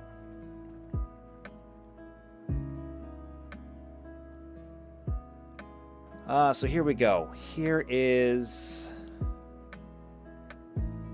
flight DCs, but it doesn't actually say how far you can move with it. So what I'm going to say is, since the walking speed is 30, but they are humanoids, which means they're not going to be really built for flight. They can fly, but they're not, like purpose-built to fly like a bird is. I'm going to say 15 feet average maneuverability. Okay.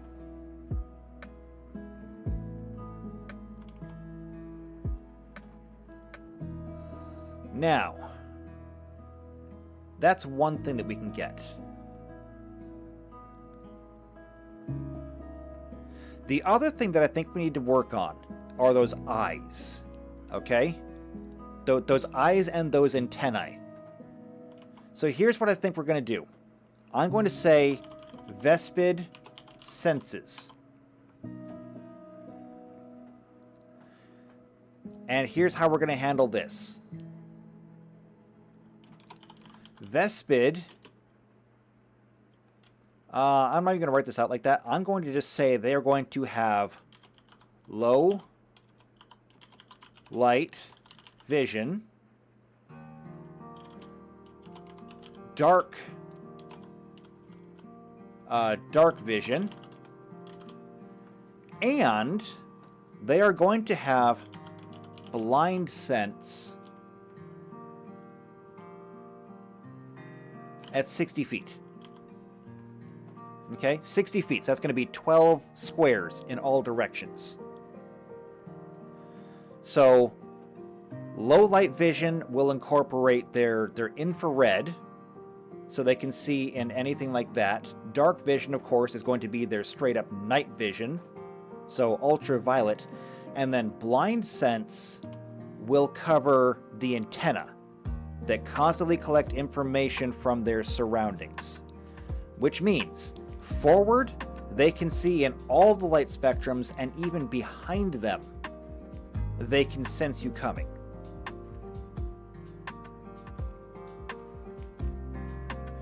Now it says that they are encased in a chitinous exoskeleton and sport many lethally sharp barbs. I thought about giving them some kind of armor for that, but I don't think it's really necessary. Because if they have an exoskeleton, that means that they're also going to be really squishy on the inside. That's how bugs work. So these things balance out. They do have their claws, which I did not add.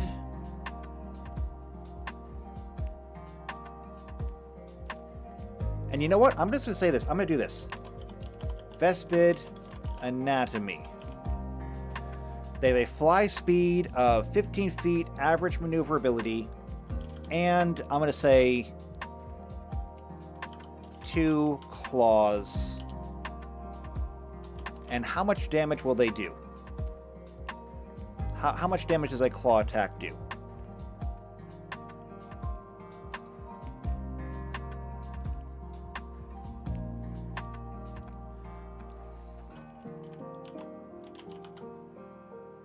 So, claws do slashing.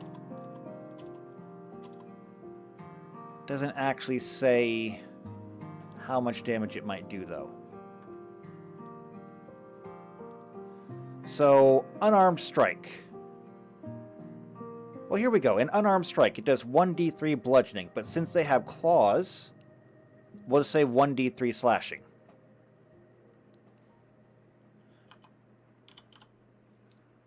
So 1d3 slashing damage. So there we go.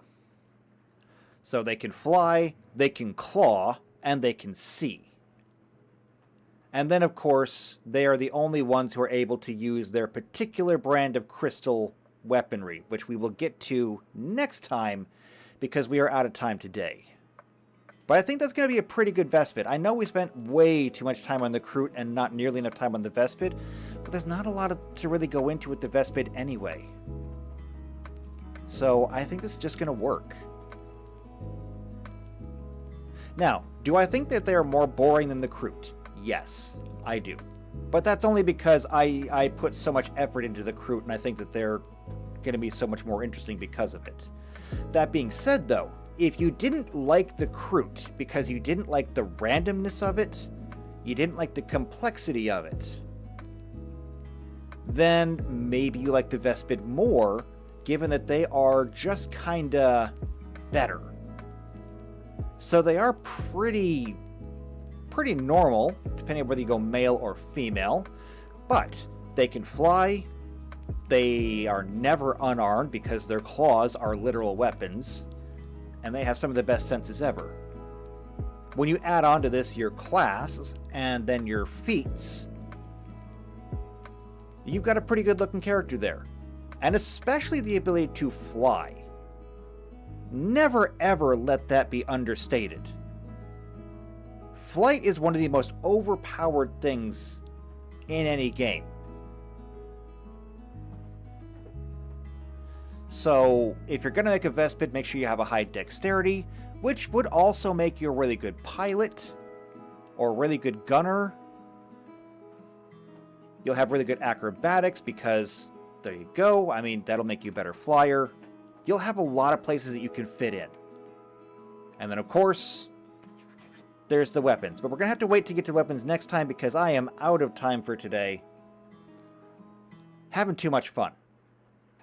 Having too much fun. But okay. We're going to go ahead and we're going to wrap things up here. We're going to go ahead and check these off. So we'll recolor these to be green. And when we come back next time, we will start working on the weapons and armor. So there's a lot of armor that we got to build. And then we're going to get into a lot of the different weapons. They have a lot of weapons that we have to go through. This might take us a while. And still, there's the war gear that we haven't even looked at yet. It's going to be a lot.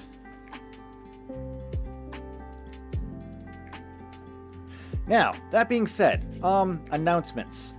Obviously, the roster for the tabletop game I am still filling. I still need more people before I can do it. I think I only have like 3 people on the list right now. All of them do overlap pretty well. And so I have 3 potential people in one group, but I still need at least one more person to join the tabletop group before I can actually start putting together the game. And the first game will, of course, be the first module that we did. It'll be Star Trek. So if you're interested in Star Trek, if you're interested in tabletop games and you would like to play with us, then we'll work on that.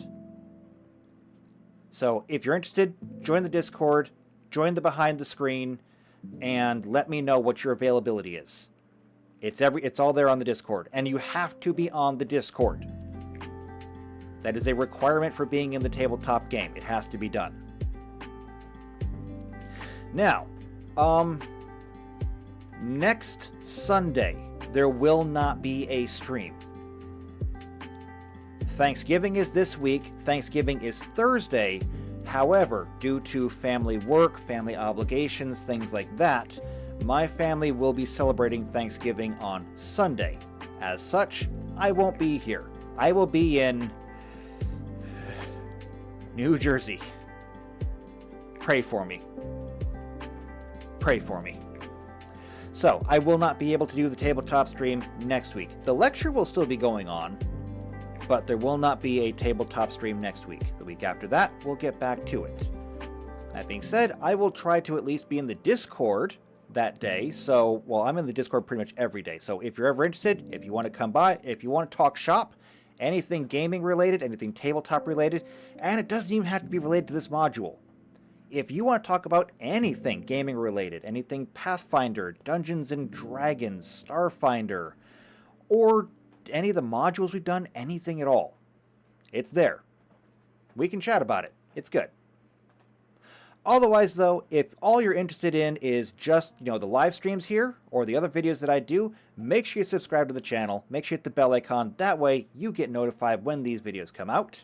If you know somebody else who is into all this tabletop stuff, or they're into 40K, there's a lot of people out there into 40K, share this video with them. They'll probably enjoy it. Unless they hate tangents, in which case they're not going to have a good time. But if they can tolerate that, they'll have a good time. Otherwise, though, if you just like me, do me a favor. Leave a like on this video. It helps me in the algorithm, and I am getting close to the algorithm really mattering. I'm currently sitting at 480 subscribers. At 500, whole new worlds open up. So leave a like on here. And if you like me enough, leave a comment down below, join the Discord, whatever you want to do.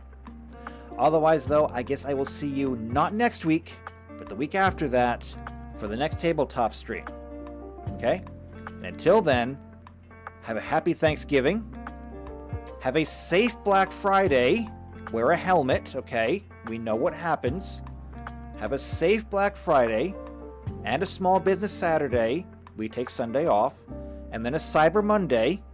Still wear a helmet. You might need it. And enjoy the start of the new holiday season. So until then, take care.